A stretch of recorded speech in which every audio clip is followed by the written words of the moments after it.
ভারতের বিরোধী দলীয় নেতা রাহুল গান্ধীকে নিয়ে ইনস্টাগ্রামে একটি বিকৃত ছবি শেয়ার করেন বলিউড অভিনেত্রী তথা বিজেপির সংসদ সদস্য কঙ্গনা রানাওয়াত। যে ছবিতে রাহুল গান্ধীকে দেখা যায় মাথায় মুসলিম টুপি, কপালে হলুদ টিকা ও গলায় একটি ক্রস নেকলেস।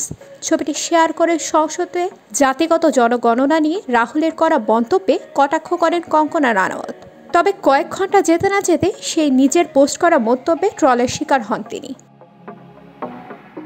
সম্প্রতি কঙ্গনা তার ইনস্টাগ্রাম স্টোরিতে জনসভায় রাহুলের জাতপাত নিয়ে কথা বলার একটি পুরনো ভিডিও শেয়ার করে নেন। আর তাতে লেখেন, আপনি নিজের জাত সম্পর্কে কিছুই জানেন না।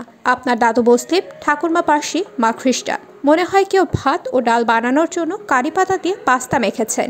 এদিকে উনি সবার জাত জানতে চান। অভিনেত্রীর নিশানায় বেশ কয়েকদিন ধরে আছেন রাহুল গান্ধী। জাতপাত বিতর্কের রেশ ধরে রেখে একের পর এক পোস্ট শেয়ার করে চলেছিলেন তিনি, কিন্তু এবার নিজের একটা ছোট্ট ভুল কঙ্গনার পথের কাঁটা হয়ে দাঁড়ালো। কঙ্গনার করা এই পোস্টটি চলে এসেছে তার বিপক্ষে। এ মুহূর্তে 20,000-এর বেশি পোস্ট তার বিরুদ্ধে গেছে।